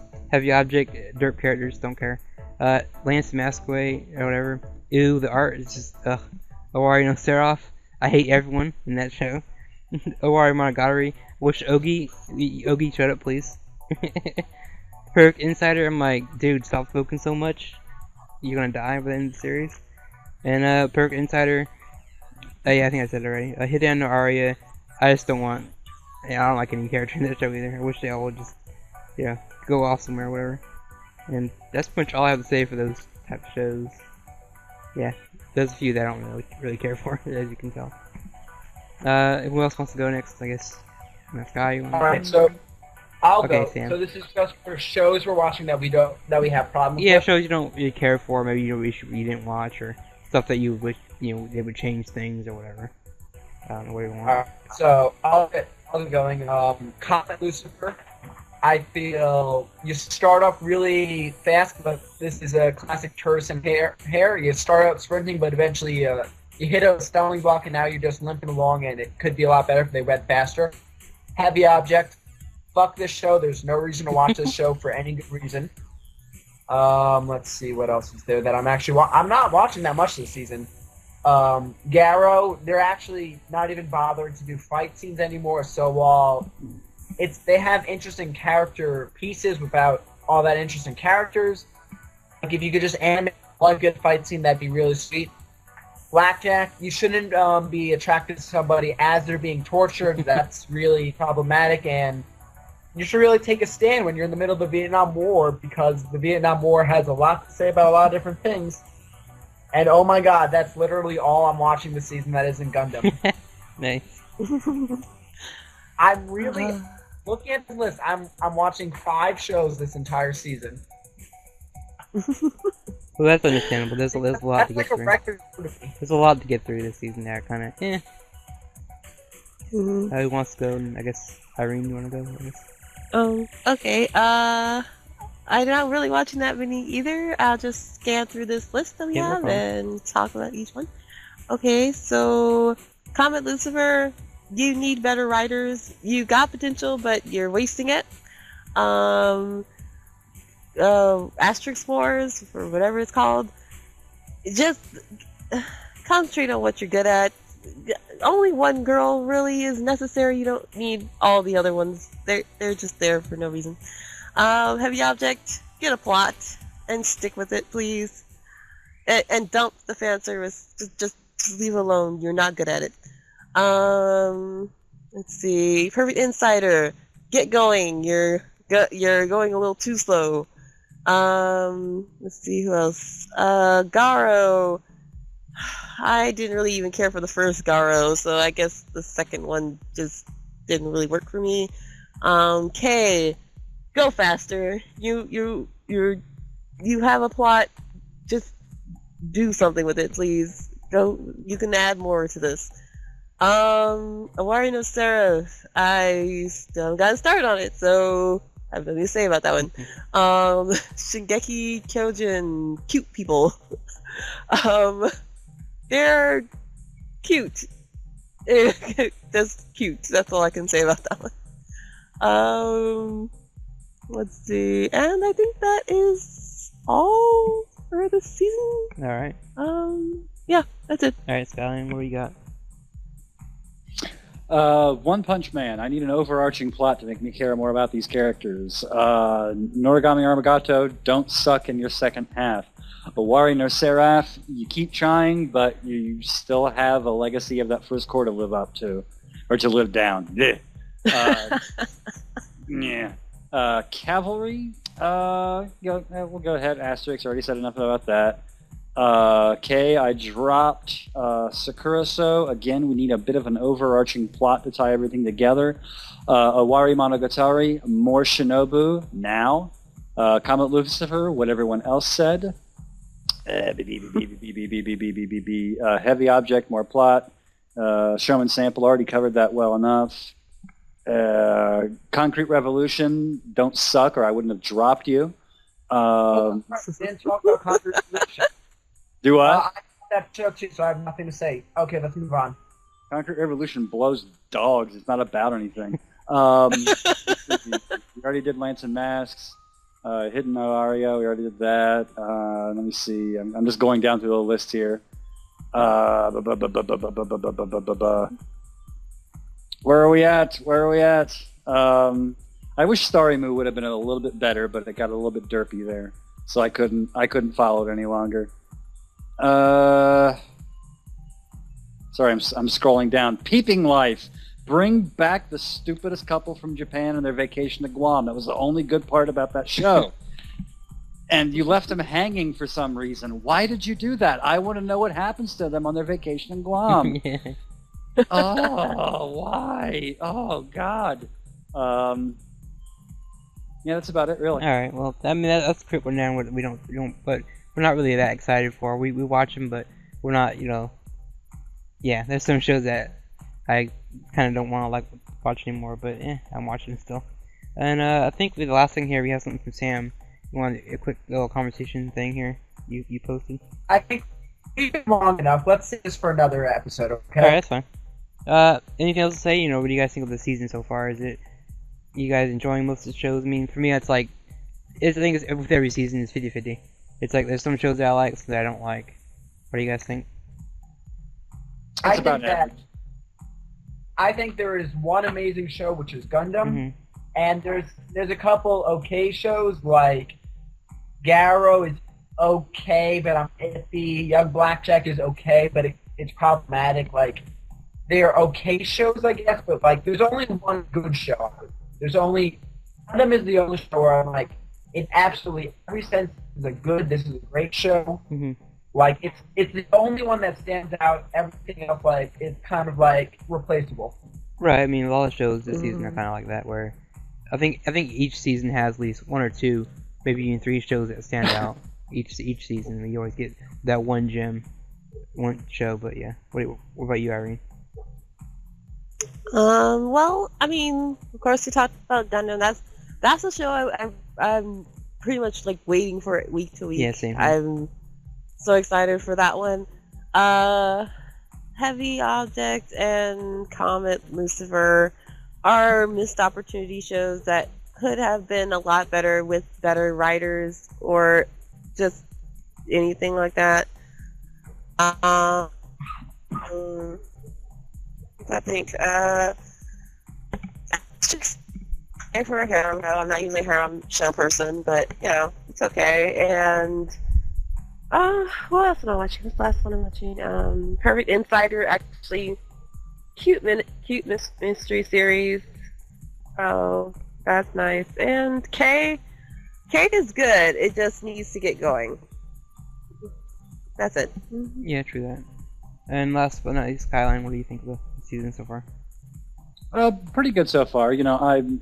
Everyone always likes to try to say, "Oh, this season was better than the last one," or "This year was better than the last one." I've never been the kind of person to actually subdivide like that. So I have a tendency not to think of things in terms of what an entire season is. There's going to be hits, there's going to be misses, there are going to be ones that you can't wait to see, and there are ones that are like, God, why? What level of purgatory am I buying myself out of by watching